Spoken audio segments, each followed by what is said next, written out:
the 29th. Good morning from Norwal Farm. Michael Walsh here and Roger Norgel.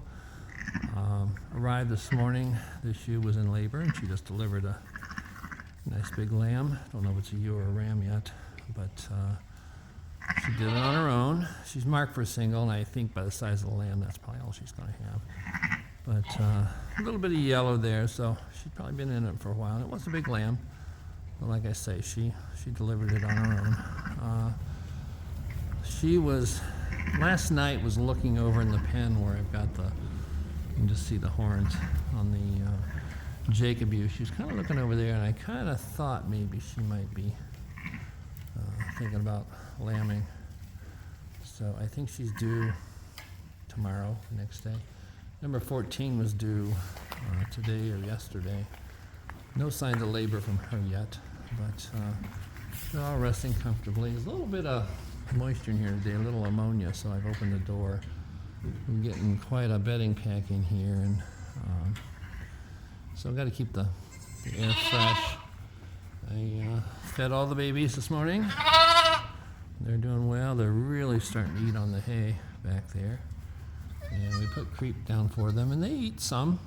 They knock a lot of it off. They're doing extremely well. They're growing well and starting to eat solid food. So that's a really nice weather there.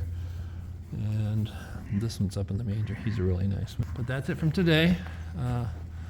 We'll let her continue to bond. I've got to bed up one of these stalls. I'll probably just put her in that first one down there since it's closest to where she's being a very attentive mother, although when she licks around the tail, she actually gets the tail in her mouth and starts to chew it. And some ewes will actually chew the tail off, so I got to watch her. If she does that, I'll just band the lamb today.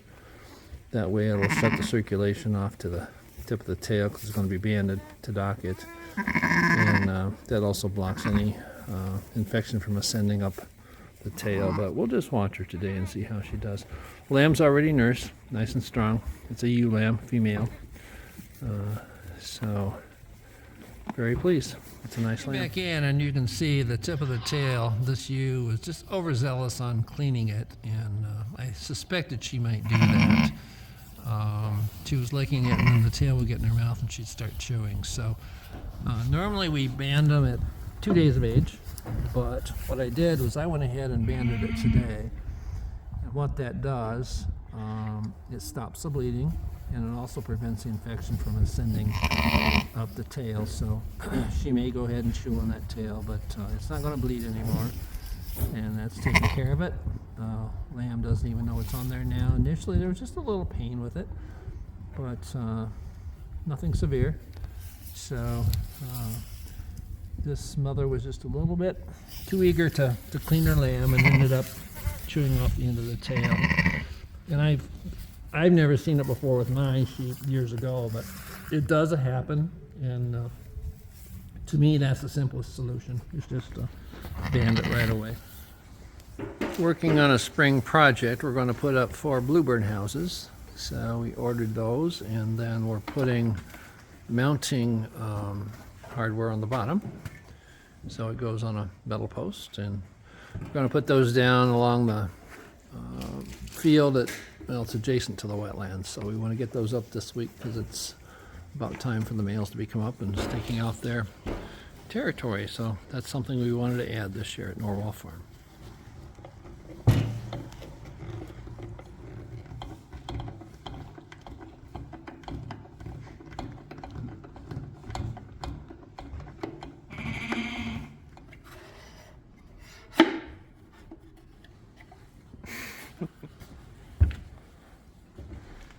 And they are done. Now we have to get the poles and get them mounted. That'll be the next step. Sunday morning, March 31st, Easter Sunday. Did a couple changes here. This ewe right here in front of us, and right there, that's the one that was sick when she lambed and then had the retained placenta. She had a discharge yesterday and just wasn't acting quite right. So I started back on antibiotics, and you can see over her hip area there, you can kind of see points and kind of see the outline of her backbone. So she's obviously lost weight. And lambs, I caught them stealing yesterday from the number 13 ewe. So today we're starting her lambs on supplemental bottles. We're going to give them, I actually gave them 12 ounces, but they only took about 10. So I think 10 ounces twice a day will be enough. And they came up to me, so they're hungry.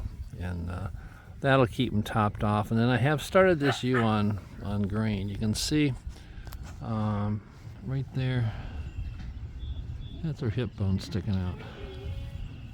So you see that, kind of see that ridge, that's her backbone sticking up there. So she's lost some weight, and so she needs some help getting her weight back. When you compare her to that number 13 down there, see how her edges are all round? You don't see any hip bones sticking out or anything. So she just needs some help. And actually, I set the bucket down today, and she came up and ate the grain out of it. So if I can get her used to coming up to me, I'll just feed her grain out of a bucket when I'm feeding the lambs. I've got to keep the other sheep away from it so they don't eat it, but she did well. So I think we'll get her back on her feet here. She just needs a little extra help. So puppies are full of it today. They're running around playing. And the kids were having races earlier, but they're all doing well. And we're giving the does grain twice a day. The kids are getting big enough now that they're taking all the milk that they're producing. So now's when we want to keep them on the grain. So it's a beautiful spring morning. Birds are singing, and we're going to get ready to go to church. So have a great holiday and happy Easter to everyone. We were finishing chores this evening. It's March the 31st down at the shed, and we came back, and 22 has had her lamb.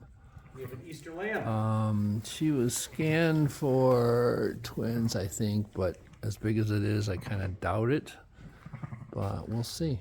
So, nice big lamb. It's up and trying to nurse. So that's our first Ile-de-France lamb. The Ile-de-France ram. So she's not wanting to let it nurse though, so we'll have to kind of work on that. See what she does. Still a little nervous, I think. There it goes. Getting close. She keeps twisting, so we'll have to get one of these pens ready for her, put some straw down, and get her in here. She was ultrasounded for twins, but this is a huge lamb. And she keeps pawing and acts like she's going to lay down, so we'll give her some more time. It could be just she's wanting to pass her placenta. Until they do that, sometimes they're a little bit irritated. So, nice big strong lamb. I went ahead and tubed him and gave him some powdered colostrum, about ounce and a half, or 2.5 ounces, I'm sorry. And that gives him extra energy, and then he'll nurse some mom. So, and it's not real cold tonight. See there, she's laying down. So we'll see what she does. She did drink some water already, and so we'll just give her some time here and see what she does, and go from there. It's a ram lamb, a male lamb. So nice big lamb for first lamb. She's being very attentive, licking him, talking to him. He's kind of sleeping now since he had his colostrum meal, but she's being a good mom. He's pretty well dry. She's looking dry and doing a good job, so that's what you want. You want them to bond like that. So we're going to stick around until we see him nurse. He got plenty of milk, but just want to make sure he nurses. I took the hand shears, or like scissors, and trimmed the wool around her flank right there in front of the back leg, and then any hanging down in front of the udder. So when he sticks his head in there, it's an easy shot, and he can find the nipple and shouldn't have any trouble nursing. So, all these are doing good for first-time moms so far. As far as being motherly. The Texel ewe, Shirley, she obviously didn't have any milk, but other than that, everybody else is doing well.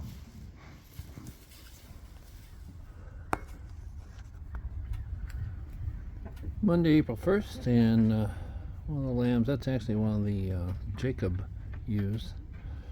Her lamb. It's one of the older lambs eating creep. Lamb down there, he's eating some hay, so that's a good start. One of the issues we have is that the puppies come in here and eat the creep feed, but they're doing better, so we just check it every day and put fresh in there every morning, and they're learning to come in and eat it. So another week or two, they'll be consuming it pretty well, so glad to see that.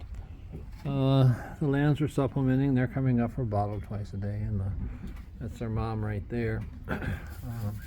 She's coming up for her grain, so get her back on the mend. So everything's done pretty well. We had a situation. My niece actually took the bottle lamb Sherbert and one of the kids for 4-H project, and they got him home, and then on Sunday, it was last Saturday, and on Sunday the lamb got sick, and long story short, they had to put him to sleep. Well, then yesterday, one of these kids, this one right here, he was normal in the morning and ate at noon, and then last night he wasn't hungry. And there's a condition in sheep and goats called polioencephalomalacia. It's dietary induced, and it's a deficiency of thiamine. And so with the history on Sherbert, they thought he might have had polio. It's hard to know for sure. But this goat last night was just standing there. He was slightly bloated, which Sherbert was too. That's where they get a little gas on the stomach. And he was just standing there, and then he just kind of would flick his head to the side and kind of turn around and look, and that's early neurological signs. So the treatment is thiamine, and I had some on hand. So I gave him a mega dose. The dose is 1 cc per 100 pounds. It's water soluble, it's not toxic, so I gave him a cc and a half. And this morning he's normal. He ate good. So I had increased the volume of the formula on these guys to 14 ounces. And that's less than what the package recommends, but I'm thinking that maybe it was just too much formula too soon. And because dietary, if they get too many carbohydrates, sometimes that'll trigger it. So I just backed them down to 12 ounces, and they're getting it 3 times a day, and I'm just going to keep them on that. They're eating hay pretty good, and they're starting to eat grain. I just noticed this little goat here, it's got some dark stool on his hind legs. He's acting okay, but we'll just have to kind of keep an eye on that. Coccidiosis is also a condition that they can get, so we'll have to monitor him for that. But otherwise, everybody's doing well, and I really think he had polioencephalomalacia. He's doing fine now. I gave him another dose of thiamine today, and so I really hated it that they lost Sherbert. And what we're going to do is, they're 4 hours away or 4.5 hours away. We're going to meet at my sister's near Chicago, and they're going to take another goat, because they took the goat to keep the lamb company. Now they got a goat that doesn't have any company, and they're going to take it as a 4-H project. So I just told them, I said, they remember what the goats look like, just whichever one they want they can have. So I won't send the white one, since he might be doing something. But in that one, the black one's a female, but if they want her, they can have her. So anyway, that's just a little update on the bottle babies. And I was really concerned last night. I didn't know if this guy would still be alive today or not, but he's doing fine. So it had to be polio on that. So just goes to, you have to just watch them really close, and at the first sign of something, you got to treat them. Electricians have been here the last 2 days working on the exterior lights on the barn, so looks like everything's working in there. And they also put in a shop light for us over where our workbench is going to be, and the light up over the storage area above the office. So glad to get all that hooked up today. Tuesday, April 2nd, it's a cold, rainy day. We're supposed to get rain all day, turning to snow tonight, and then predicted to have up to maybe 10 inches of snow tomorrow. So put extra bedding down here yesterday, and you see the puppies and lambs are snuggling together. That's actually not a bad thing. kind of cuddled up there. A couple over there. The kids are doing well. They're starting to eat their creep feed pretty well, and I put some hay in their feeder here. They were going in the hay feeder out there, but it's kind of wet today, so I've got some good leafy alfalfa here for them, and you can see them up there nibbling on it. So they just really started going to it the last couple of weeks, and I put fresh feed in there today. They're starting to eat it now, so just keep a little fresh in there every day, and I want to move the feeder from there over to here so it's easier for me to reach it and clean it, so I don't have to climb in there all the time. So that'll be a project for later. But it's supposed to be cold and damp the next few days, and then I think Saturday and Sunday is supposed to be in the 50s and clear off. So we've got the 3 ewes and their lambs still up in the barn. I thought about bringing one of them down yesterday, but I'm glad I didn't. There'd be just too much stress on them. So they'll come down on Saturday. We'll give them 2 to 3 days to settle in down here before we have possibly some colder weather again after that. So far everything's doing well. See that little gray and white doeling there? She has developed the habit of stealing. That is not her mother. Her mother is down there. So I think she's getting enough milk from her mom, but she's stealing from the others. And I actually don't mind, because those she's stealing from are producing too much milk for their kids. So it helps keep them milked out, and everybody's doing well. Everybody's thriving. Kids have been eating on hay and a little bit of grain, and there's one of the doelings chewing her cud. It's the first one I've noticed. They're just a little bit over 3 weeks old, about 3.5 weeks old. So that's a good sign. They're on their way to eating solid food. Still April 2nd, it's 5 p.m. Just did the afternoon feeding on the 2 lambs we're topping off, and as you can see, we're getting the snow that they're predicted. So just gave the does their green. Everybody seems to be faring the weather okay. Puppies are loving it. They were out running around in it and playing. So go feed the bottle baby goats, and then we'll head for home.